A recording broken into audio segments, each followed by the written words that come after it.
आज जो खुलासा भिलाई टाइम्स के ऑफिस में होने वाला है, भिलाई टाइम्स के दफ्तर में जो शख्स हमारे सामने बैठे हुए हैं, जिनके साथ बात होगी और जो पूरी कहानी बताएंगे कि आखिर इस घटनाक्रम में वो कौन लोग शामिल है जिनकी वजह से महिमा साहू की मौत हुई है।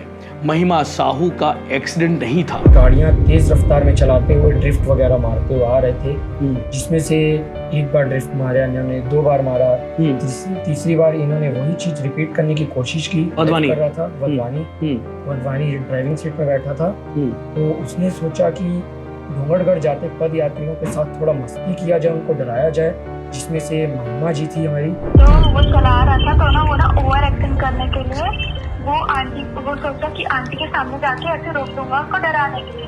ठीक है, अब उसका ब्रेक नहीं लगा होगा, स्पीड में होगी गाड़ी, ब्रेक नहीं लगा होगा, तो वो ठुका गई। समाज उनके इस दुख की घड़ी में तो साथ खड़ा है और हमेशा खड़ा रहेगा। दूसरी बात जो आ रही है कि जो घटनाक्रम हुआ है उसमें निष्पक्ष जांच हो, पुलिस किसी प्रकार का लीपापोती ना करे।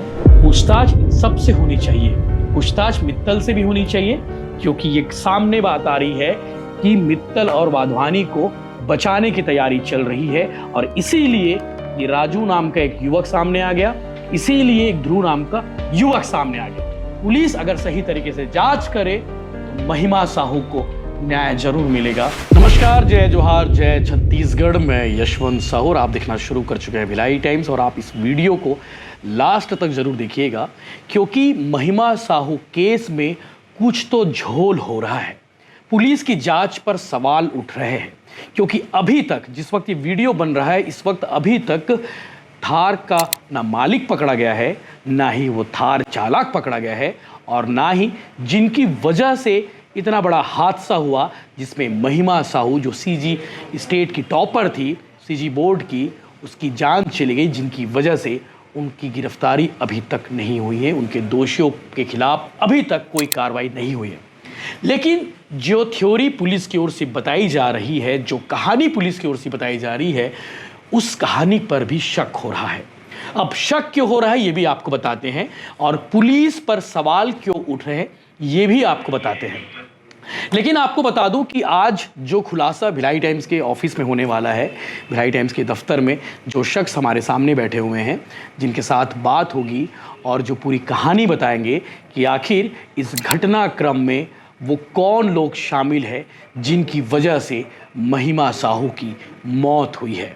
महिमा साहू का एक्सीडेंट नहीं था, महिमा साहू का आप मर्डर कह सकते हैं, क्योंकि ये कृत्य को जानबूझकर अंजाम दिया गया है। अब जानबूझकर अंजाम क्यों दिया गया है आपको जब घटनाक्रम पता चलेगा, आगे आप वीडियो देखेंगे तो आपको सब मालूम चल जाएगा कि आखिर ये लड़के, ये रईसजादे, ये करोड़पति के बच्चे अपने शौक पूरा करने के लिए तेज रफ्तार में नशे की हालत में गाड़ी चलाते हैं और एक लड़की को रौंद देते हैं, एक होनहार बेटी की जान ले लेते हैं।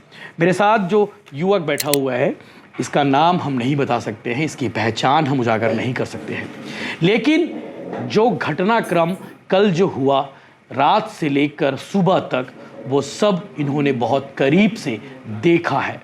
तो जब इन्हें मालूम चला कि पुलिस की थ्योरी ही कुछ और कह रही है लेकिन घटनाक्रम तो कुछ और ही है, तो इन्हें लगा क्यों ना सामने जाकर बताया जाए कि घटनाक्रम क्या था।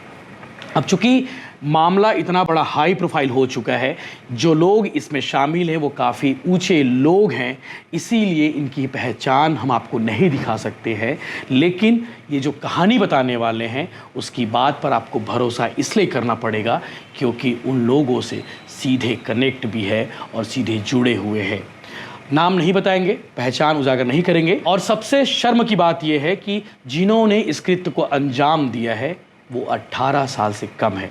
एक 11वीं का छात्र है और दूसरा 12वीं का छात्र है। एक और खुलासा, एक और हैरान करने वाली बात बताता हूँ, उस थार में सिर्फ चालक नहीं था, उस थार में चालक के अलावा एक और नहीं था, 4 लोग सवार थे, यानी कि कार चालक समेत 2 लड़कियां भी शामिल थी, 2 लड़के और 2 लड़कियां। ये चारों उस थार में बैठकर राजनांदगांव गए हुए थे और उसके बाद जब लौट रहे थे उसी वक्त सुबह सुबह महिमा साहू के ऊपर कार चढ़ा दी। पूरी बात बताएंगे, घटनाक्रम बताएंगे। नमस्कार दोस्त, आप मुझे पहले ये बताओ कि इस घटना के बारे में कितना जानते हो और आप सामने क्यों आ रहे हो बताने के लिए पूरी बात। क्योंकि इन्होंने जो किया है वो लड़की के साथ बहुत गलत किया है, तो इसीलिए मैं सपोर्ट करने के लिए आ रहा हूँ उस महिमा साहू के लिए। महिमा साहू के लिए उसको सपोर्ट करना चाह रहा हूँ कि जो उसके साथ हुआ है वो बहुत गलत हुआ है, उसको न्याय मिलना चाहिए। क्या हुआ है महिमा साहू के साथ, क्या जानते हो? ये दो युवक थे, जिसमें से एक था 11वीं का छात्र और एक था 12वीं का छात्र। आप लोगों को पहले ही स्पष्ट कर देते हैं कि सुप्रीम कोर्ट की गाइडलाइन के मुताबिक जो आरोपी हैं, जिन्हें आरोपी बताया जाना चाहिए, जो इस मामले में शामिल थे, वो नाबालिग हैं, छात्र हैं और किसी भी नाबालिग का नाम, पता, पहचान उजागर करना जो है ठीक नहीं है। सुप्रीम कोर्ट की गाइडलाइन है, इसीलिए उनका नाम हम नहीं बता पाएंगे, लेकिन जितना जानते हैं उसके बारे में, उसकी पहचान तो नहीं लेकिन उसके बारे में हम इंडिकेट करने की कोशिश करेंगे। जी, एक 11वीं का छात्र था और एक 12वीं का छात्र है। तो जो 11वीं का छात्र है वो KPS का है, अपने यहाँ KPS नेहरू नगर। और जो 12वीं का है वो पढ़ाई लिखाई नहीं कर रहा है, मतलब पास आउट टाइप का है, यहाँ घर में पढ़ रहा है, सेल्फ स्टडी कर रहा है। तो ये दो युवक रात को निकलते हैं घूमने, गरबा वगैरह देख के, गरबा वगैरह देख के इन्होंने प्लान बनाया कि राजनांदगांव चला जाए, वह उनकी दो महिला मित्र से मिला जाए।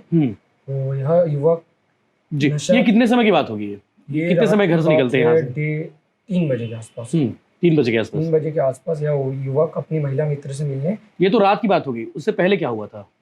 उससे पहले यह युवक घूम फिर के अपना गरबा वगैरह देख के, एंजॉयमेंट करके, भिलाई के गरबा सेक्टर 7 बता रहे थे आप। गरबा वगैरह देख के कहीं एक स्पॉट चल जाते हैं जहाँ यहाँ प्लानिंग करते हैं कि अब राजनांदगांव जाया जाए, घूमा जाए और अपनी फ्रेंड्स वगैरह से मिला जाए। दोनों लड़के दोनों कहाँ रहते हैं? एक है अपना सुंदर नगर का, जिसका वधवानी है, वधवानी करके, और दूसरा अपना नेहरू नगर KPS के पास का है, मित्तल है। मित्तल और वधवानी दोनों लड़कों का सरनेम है जो सामने आए, जिनका जो गाड़ी में थे, थार में। थार कौन चला रहा था? वधवानी। वधवानी कार चला रहा था जी। और साथ में बैठा हुआ था मित्तल। प्लान किसका था? प्लान था कि गर्व का प्लान था कि चला जाए राजनांदगांव, वह अपने मित्र से मिला जाए। वधवानी का प्लान था और उसके बाद मित्तल साथ में गया उसके। जी। दोनों नशा करते हैं? जी। ड्रिंक वगैरह, ड्रिंक वगैरह, गांजा वाजा भी। जी। इनके माता पिता ठीक ठाक संपन्न परिवार के होंगे? अच्छे परिवार से हैं, बट बच्चे थोड़े हाथ से बाहर निकल गए। मुझे बताओ कि इस घटना के बारे में क्या बताया उन्होंने, कुछ जानकारी सामने आई है आपके पास? ये घूमने गए थे राजनांदगांव, इन्होंने वहाँ 2 लड़कियों को उठाया। एक मुस्लिम युवती है, दोनों युवती थी। यहाँ गाड़ियों में बैठ जाती हैं, उसके बाद थोड़ा घूमते फिरते राजनांदगांव में। उसके बाद घूमने के बाद थोड़ा गाड़ी में ड्रिंक वगैरह करते हैं, सिगरेट्स वगैरह पीते हैं, नशे में, फुल नशे की हालत में धुत थे। उसके बाद यहाँ घूमते घूमते भिलाई आने का प्लान बनाते हैं वापस, लड़कियां भी साथ में। तो यह भिलाई आते आते मस्ती करते हुए, गाड़ियां तेज रफ्तार में चलाते हुए, ड्रिफ्ट वगैरह मारते हुए आ रहे थे, जिसमें से एक बार ड्रिफ्ट मारा इन्होंने, 2 बार मारा, तीसरी बार इन्होंने वही चीज रिपीट करने की कोशिश की। वधवानी कर रहा था, वधवानी ड्राइविंग सीट में बैठा था। तो उसने सोचा कि डोंगरगढ़ जाते पद यात्रियों के साथ थोड़ा मस्ती किया जाए, उनको डराया जाए, जिसमें से महिमा जी थी हमारी, वो महिमा आ रही होंगी। तो इन्होंने सोचा कि उसको कट मार के थोड़ा डराया जाए। वह 80-90 की स्पीड में थे, इन्होंने सोचा उसको डराया जाए, तो इन्होंने गाड़ी उसके तरफ लिया, कट मारने का ट्राई किया, लेकिन गाड़ी स्पीड रफ्तार के कारण अनबैलेंस होकर महिमा साहू के ऊपर चढ़ जाती है। तो इन्होंने गाड़ी रोका नहीं, उसी स्पीड में कंटिन्यू आगे बढ़ते गए कि रुके, पब्लिक वगैरह मारेगी, ये वो सीन हो जाएगा। तो यह रुके नहीं, पीछे मुड़ के बस उन्होंने उस लड़की को देखा और आगे बढ़ना चालू कर दिया, डर के मारे। बचाने की कोशिश भी नहीं की कि अस्पताल ले जा रहे थे तत्काल? वह वधवानी ने गाड़ी और स्पीड दौड़ाई, डर के मारे कि भागा जाए, अब फंस जाएंगे, कुछ हो जाएगा। तो वह स्पीड बढ़ाते बढ़ाते जितने टोल आए उन्होंने वहाँ पैसे दिए, पैसे का चेंज भी नहीं लिया, डायरेक्ट पैसे देते गए और भागते गए, जल्दी खोलो करके। वह भागते हुए आए और सीधा जाके रवि सेठ के पास उन्होंने फोन मिलाया। इसमें रवि रेंटल का भी एक नाम आ रहा है। रवि रेंटल कार सप्लाई करता है, कार देता है किराए, रेंट में देता है। अगर एक और बड़ा सवाल है कि जिस गाड़ी को आप देख पा रहे हैं स्क्रीन पर, ये वही कार है थार, और इस थार की जो नेम प्लेट है उस पर पीले रंग की पट्टी भी नहीं है। अगर आप गाड़ी किराए पे लेते हैं, रेंट पर देते हैं या फिर कॉमर्शियल पर्पस में यूज़ करते हैं, तो उस गाड़ी की जो नेम प्लेट होती है उसे आपको पीली पट्टी में रंगना होता है। लेकिन आप देख सकते हैं ऐसा लग रहा है कि ये सामान्य कार है। रवि रेंटल का नाम आ रहा है, क्यों बताइए? रवि रेंटल ने इनको गाड़ी दी थी रेंट में। गाड़ी कल ही ली थी जी, परसों दोपहर को इन्होंने परसों गाड़ी दोपहर दी को थी। जी, परसों दोपहर को, परसों रात को यह सीन होता है। परसों रात को। रवि रेंटल जो है ऐसी गाड़ी किसी को भी दे देता है कि कुछ लिखा पढ़ी भी होता है? एग्रीमेंट साइन करवाते हैं, एग्रीमेंट साइन करवाते हैं, एग्रीमेंट में नाम डलता है, आधार कार्ड वगैरह, licence, phone number, address, security लेता है कि सिक्योरिटी में क्या छोड़ दिया। उस दिन गाड़ी लेने कौन गया था? वाधवानी गया था कि मित्तल गया था? वाधवानी मित्तल दोनों साथ में गए थे गाड़ी लेने। ये रवि से ही मिल के गए थे जी। कहाँ पे इनका रवि रेंटल का ऑफिस? सुपेला से गाड़ी उठाए थे। थार को उठाए थे जी। थार के बारे में कौन लगे थार ही उठाना चाहिए, कोई दूसरी गाड़ी नहीं? ऐसा वाधवानी मित्तल दोनों ने प्लान किया था कि थार लिया जाए, घूमेंगे फिरेंगे। तो इन्होंने गाड़ी रवि रेंटल को दिया उस दिन वापस आने के बाद। फिर आगे क्या हुआ? वहाँ से उन्होंने बताया कि ऐसा ऐसा हो गया है, तो आप इन्होंने उनसे बात की कि आप अब थोड़ा मैनेज कीजिए, क्या हो गया, हम लोग से गलती हो गया जो भी। तो इन्होंने उनको पैसे दिए रेंट की, और ये अपने मम्मी पापा कितना पैसे दिए? 4,500 रुपये। 4,500 रुपये 24 आवर्स 24 घंटे के 4,500 रुपये दिए थार के जी। उसके बाद ये कितने समय की घटना होगी? गाड़ी वापस करने वाला जो सीन कितने समय का होगा? इन्होंने वो लड़की को 7:30 के करीबन कुछ मारा है टक्कर, और 8 बजे के आसपास जाके इन्होंने गाड़ी वहाँ दी। सुबह 7:30 बजे के आसपास। यह गाड़ी पहले इन्होंने ठोका है उस महिला को, उसके बाद इन लोग हड़बड़ी में भागते हुए भिलाई की तरफ गए। इन्होंने जाते जाते पहले ही कॉल कर दिया रवि रेंटल को, ऐसा ऐसा हो गया है। तो उसने डर के मारे गाड़ी दुरुक टोल के बाद ही बंद कर दी अपने जीपीएस से, तो गाड़ी वहाँ खड़ी हो गई। तो इन्होंने सोचा कि पीछे हमारे लगे हुए 2-3 गाड़ियों वाले, तो इन्होंने वहाँ गाड़ी रोकने से डरे थोड़ा। तो इन्होंने वधवानी के पापा को बुलाया कि पापा हमें आके ले जाइए, ऐसा ऐसा सीन हो गया जी। फिर उसके बाद उसके पापा ने उन्हें लेके गया, रवि सेल ड्राइव के पास गए। वहाँ से इन्होंने प्लानिंग करना चालू किया कि कैसे अब इसको छुपाया जाए। वैसे ही छुपाया गया है जैसे कि अचानक से एक राजू नाम का व्यक्ति आ जाता है और कहा जाता है कि उस दिन गाड़ी राजू चला रहा था। और एक ध्रुव नाम का भी व्यक्ति के बारे में जानकारी मिली है कि ये भी बताया जा रहा है कि पुलिस उसे आरोपी बता रही है कि ध्रुव उस दिन गाड़ी चला रहा था। तो आप स्पष्ट समझ लीजिए कि उस थार को ना तो उस दिन कोई राजू चला रहा था और ना ही कोई ध्रुव चला रहा था। उस थार कार को उस दिन चलाने वाला जो शख्स था वो वाधवानी था। वो सुंदरनगर का रहने वाला है। कौन सी क्लास में पढ़ता है? 11th क्लास में। तो वाधवानी उसका सरनेम है, नाम भी हमारे पास है, लेकिन हम चूंकि पहचान उजागर नहीं कर सकते हैं इसलिए हम पहचान नहीं बता सकते हैं। लेकिन उस दिन कार वाधवानी चला रहा था। अब हम ये खुले और दावे के साथ कैसे कह सकते हैं? इसके पीछे भी बहुत सारे प्रमाण आपको मिल जाएंगे। ये जो शख्स बैठा हुआ है, जिन्होंने घटनाक्रम को बहुत नज़दीक से समझा है, बहुत नज़दीक से सुना है, बहुत नज़दीक से सुनने के साथ साथ देखा भी है, जो इसके सामने उससे पहले घटनाक्रम से पहले जो घटा है उसे इन्होंने देखा है।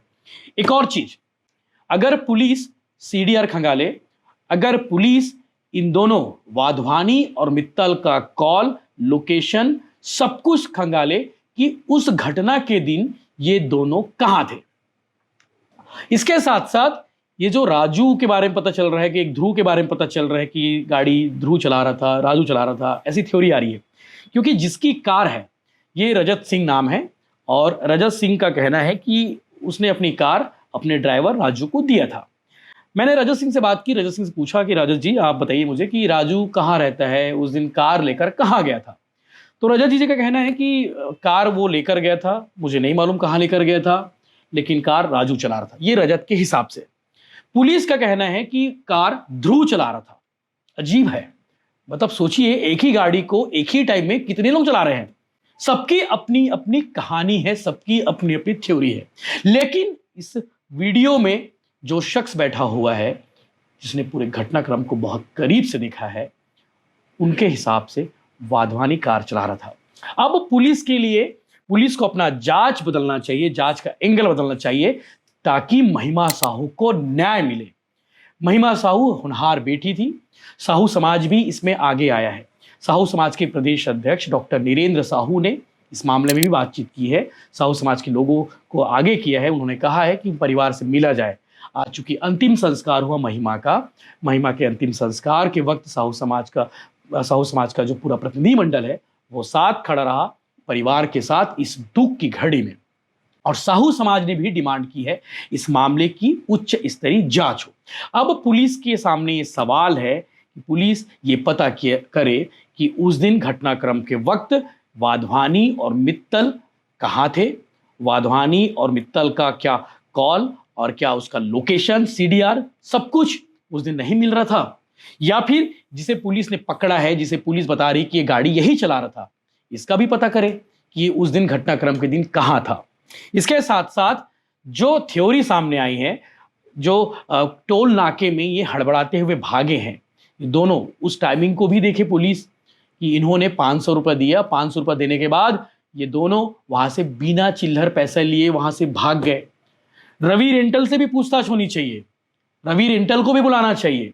रवि रेंटल ने कैसे इन बच्चों को कार दे दी, रवि रेंटल कैसे बिना पीली पट्टी लगाकर कार को रेंट पर दे रहा है। रजत सिंह से भी पूछताछ होनी चाहिए। रजत सिंह कैसे एक राजू नाम के व्यक्ति को खड़े कर दिया, कह रहा है कि रजत सिंह का कहना है कि राजू उस दिन गाड़ी चला रहा था। पूछताछ इन सब से होनी चाहिए। पूछताछ मित्तल से भी होनी चाहिए क्योंकि ये सामने बात आ रही है कि मित्तल और वाधवानी को बचाने की तैयारी चल रही है और इसीलिए ये राजू नाम का एक युवक सामने आ गया, इसीलिए एक ध्रुव नाम का युवक सामने आ गया। पुलिस अगर सही तरीके से जांच करे तो महिमा साहू को न्याय जरूर मिलेगा। इस वक्त महिमा साहू के परिवार वाले भी कह रहे हैं कि इस मामले की उच्च स्तरीय जांच हो, सही दोषी हो, जो दोषी पकड़ा जाए वो सही दोषी हो, ये नहीं कि दोषी को बचाने के लिए किसी निर्दोष को दोषी बना दिया जाए। आगे साहू समाज क्या कहता है वो भी आप जरूर सुनिएगा। और इस भाई ने बहुत हिम्मत करके ये सामने आए क्योंकि इस घटना को बहुत करीब से देखा है, समझा है, सुना है और इसे जब मालूम चला कि घटना में तो कुछ और ही खिचड़ी पक रही है, पुलिस कुछ और ही बताने की कोशिश कर रही है। हालांकि जो प्रमोद श्रीवास्तव हैं सोमनी थाना के प्रभारी, मेरी उनसे बातचीत हुई, उनका कहना है कि मैं वचन देता हूं कि इस मामले में किसी प्रकार की गड़बड़ी नहीं होगी, जो लोग असल में शामिल हैं वही लोग इसमें पकड़े जाएंगे। अब पुलिस के सामने चैलेंज है कि उन चारों से पूछताछ कब करने वाली है, 2 लड़की और 2 लड़के। आगे आप एक ऑडियो सुनेंगे, एक लड़की का ऑडियो सुनेंगे। ये लड़की उस दिन घटनाक्रम के दिन साथ में थी, यानी कि कार में 4 लोग सवार थे और घटनाक्रम क्या हुआ था एग्जैक्ट उसका ऑडियो भी आप सुनेंगे। बता रही है कि कैसे वो लड़का वाधवानी मस्ती कर रहा था, घटनाक्रम के बाद क्या हुआ था वो बताने वाली है। आप आगे उसका ऑडियो जरूर सुने और साहू समाज ने क्या कहा, साहू समाज की ओर से क्या कहा गया वो आप जरूर देखें। बताइए क्या क्या हुआ है। देख क्या हुआ कि ना चला रहा था कार, तो वो चला रहा था तो वो ओवर एक्टिंग करने के लिए वो सोचा कि आंटी के सामने जाके ऐसे रोक दूंगा उनको डराने के लिए। ठीक है, अब उसका ब्रेक नहीं लगा होगा, स्पीड में होगी गाड़ी, ब्रेक नहीं लगा होगा तो वो ठुका गई और पूरा फिर उसको हम लोग जब ठोक के निकले ना तो उसको थोड़ी बैलेंस नहीं, फिर तो उसने बैलेंस कर लिया और जब हम लोग पीछे देखा मैंने तो वो तो आंटी पूरी डैडी लग रही थी मेरे को। फिर उसके बाद निकले और पीछे से क्या बोलते कोई एक कार आ रही थी, उसने वीडियो दी, फिर हम लोग निकले, हो गया। तूने मेकआउट किया है तो उसमें गलती किसकी है पूरी, कौन हरकत ले रहा था? कौन सुस्ती है वो लड़के की? बेटी महिमा साहू को न्याय दिलाने के लिए साहू समाज भी आगे आया है। साहू समाज के प्रदेश अध्यक्ष डॉक्टर नीरेंद्र साहू के निर्देश के बाद आज साहू समाज का प्रतिनिधिमंडल महिमा साहू के घर गया और घर जाने के बाद परिवार से मुलाकात की। चूँकि आज महिमा का अंतिम संस्कार हुआ तो पूरे समय साहू समाज का प्रतिनिधिमंडल वहाँ मौजूद रहा। चूँकि इस मामले में एक सवाल उठ रहा है, जाँच को लेकर भी परिवार वाले सवाल उठा रहे पुलिस पर कि इस मामले की जाँच सही तरीके से हो और जो इसमें दोषी है असल में जो दोषी है उसके खिलाफ ही कार्रवाई हो, चूँकि पुलिस की ओर से जो कार्रवाई की जा रही है उसे परिवार वाले संतुष्ट नहीं है। राजनांदगांव पुलिस मामले की जांच में जुटी हुई, सोमनी थाना, और चूँकि साहू समाज के पदाधिकारी हमारे साथ मौजूद है, घर वालों से इन्होंने मुलाकात की है। डॉक्टर सुनील साहू जी है, उनके साथ पूरा प्रतिनिधिमंडल है, देवेश साहू जी, भोला साहू जी, केशव साहू जी। इनसे बातचीत करेंगे, पूछेंगे कि आज घर वालों से मुलाकात की, घर वाले क्या चाहते हैं, समाज इस मामले में क्या चाहता है, पुलिस की कार्रवाई से समाज कितना संतुष्ट है, जो कि भिलाई टाइम्स के दफ्तर आए हुए थे बताने के लिए। जी भैया, क्या हुई आज, मुलाकात की आप लोग, परिवार वाले साथ गए, आज अंतिम संस्कार में भी शामिल हुए? अभी हम लोग यहाँ रामनगर मुक्तिधाम में पीड़ित परिवार से मिले, उनके अंतिम संस्कार में भी बेटी के हम लोग सभी लोग शामिल हुए। समाज उनके इस दुख की घड़ी में तो साथ खड़ा है और हमेशा खड़ा रहेगा। दूसरी बात जो आ रही है कि जो घटनाक्रम हुआ है उसमें निष्पक्ष जांच हो, पुलिस किसी प्रकार का लीपापोती ना करे, और जितना जो घटना में जो भी हैं, क्योंकि यहाँ पे आप लोग के पास भी कुछ जानकारियाँ हैं और उस जानकारी के आधार पे भी अगर पुलिस के पास सभी जानकारी है, किसी को बचाने की कोशिश ना करे, नहीं तो साहू समाज हर लड़ाई लड़ने के लिए सक्षम है। हम निष्पक्ष जांच चाहते हैं, परिवार भी निष्पक्ष जांच चाहता है। वो बेटी एक पढ़ी लिखी और होनहार बेटी थी, पूरे सीजी बोर्ड में 6वें रैंक में रही, उस परिवार की अपेक्षा थी, उस घर की लाडली बेटी थी, उस बहुत ही सामान्य परिवार, उनको किसी भी प्रकार से कमज़ोर न समझे। समाज का हर व्यक्ति उनके साथ है और हम शासन से, प्रशासन से निष्पक्ष जांच की मांग करते हैं। अभी तक जो पुलिस की ओर से कार्रवाई की गई है, इससे परिवार वाले संतुष्ट है, साहू समाज संतुष्ट है? नहीं, अभी तक तो कोई संतुष्ट नहीं है। अभी तक जो जानकारी मिल रही है कि लीपापोती ही हो रहा है और लीपापोती ना हो, यही चाहता है निष्पक्ष जांच हो, और निष्पक्ष जांच से ही जो निष्कर्ष आएगा उस पर कार्रवाई होनी चाहिए। डॉक्टर धीरेन्द्र साहू ने भी बातचीत की है, क्या कहा उन्होंने? उन्होंने कहा है कि परिवार से मिलिए और जो भी उनके लिए खड़े रहिए और न्याय तक उनके साथ हमेशा हमको खड़े रहना है करके। बिल्कुल, तो साहू समाज और परिवार वालों की एक ही डिमांड है, एक ही मांग है इस मामले में कि जो असल में आरोपी है, पुलिस जिसे आरोपी बता रही है उस पर सवाल उठ रहे हैं, और जो असल आरोपी है वो सलाखों के बाहर हैं। तो परिवार और साहू समाज का यही डिमांड है कि इस मामले की उच्च स्तरीय जांच हो और निष्पक्षता के साथ जांच के साथ दोषी जो है उसको सज़ा ज़रूर मिले।